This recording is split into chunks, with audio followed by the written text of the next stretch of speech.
Shri RP. Tripathi Ujjain से लिखते हैं, 1974 में अचानक मुझे पेट में भयंकर तकलीफ हुई। चेक कराने पर पता चला कि पेप्टिक अल्सर है और वह अल्सर इस स्थिति तक पहुंच चुका था कि कभी भी फूट सकता था। डॉक्टर ने कहा जितनी जल्दी हो सके ऑपरेशन करा लो, यदि यह फूट गया तो आपकी जान भी जा सकती है।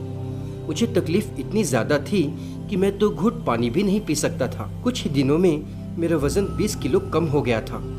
कानपुर के एक अनुभवी डॉक्टर से ऑपरेशन का समय भी ले लिया था।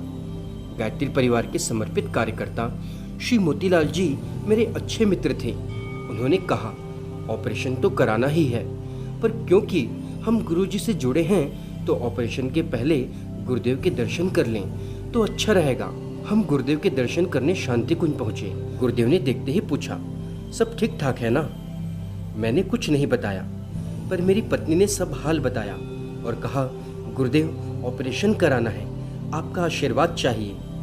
सुनकर गुरुदेव ने कहा, बेटा मैं भी तो एक डॉक्टर हूँ, अब तुम यहाँ जब आ ही गए हो तो ऑपरेशन की कोई ज़रूरत नहीं है। मैं तुम्हारा पूरा इलाज करता हूँ। यहाँ से हर रोज हर की पैड़ी स्नान करने के लिए जाना और रोज खूब पानी पीना।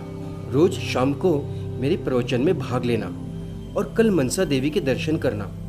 उस समय मेरी स्थिति ऐसी थी कि मैं 10 कदम भी नहीं चल पाता था। 2 घूंट पानी मुश्किल से पी पाता था। 1974 में मनसा देवी के लिए पहाड़ पर चढ़ना स्वस्थ आदमी के लिए भी कठिन था।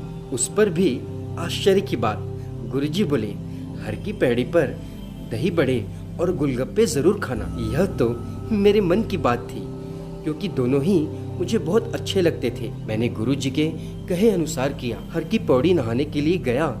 मन में सोचा, जब गुरुदेव ने दही बड़े खाने के लिए कहा है तो खा ही लेता हूँ। मैंने छक कर दही बड़े खाए, मुझे कुछ नहीं हुआ। दूसरे दिन हम मनसा देवी की चढ़ाई पे भी चढ़ गए। जैसा जैसा गुरुजी ने कहा था मैंने वैसा ही किया। 15 दिन का समय गुरुदेव ने दिया था और कहा था कहीं अस्पताल जाने की ज़रूरत नहीं है, सब कैंसिल कर दो, बाद में जाना। 15 दिन बाद जब गुरुदेव के पास गए तो उन्होंने कहा, बेटा अब तुम जाओ, तुम्हें डॉक्टर के पास जाने की कोई ज़रूरत नहीं है। कभी पेट में दर्द हो तो मेरे पास चले आना। आश्चर्य की बात, उस समय से आज तक मेरे पेट में कभी मुझे पेप्टिक अल्सर की शिकायत नहीं मिली। तो देखा दोस्तों, कैसे पूज्य गुरुदेव ने अपने शिष्य की प्राणों की रक्षा की। पूज्य गुरुदेव अक्सर कहा करते थे कि आप हमारा काम कीजिए, हम आपका काम करेंगे। यदि आप भी अपने अनुभव हमसे शेयर करना चाहते हैं तो आप हमें मैसेज कर सकते हैं या ईमेल कर सकते हैं, और यदि आप चाहें तो इंस्टाग्राम पर वीडियो कॉल के द्वारा भी हम आपके अनुभव को रिकॉर्ड कर सकते हैं। तो मिलते हैं अगले वीडियो में। जय माँ गायत्री।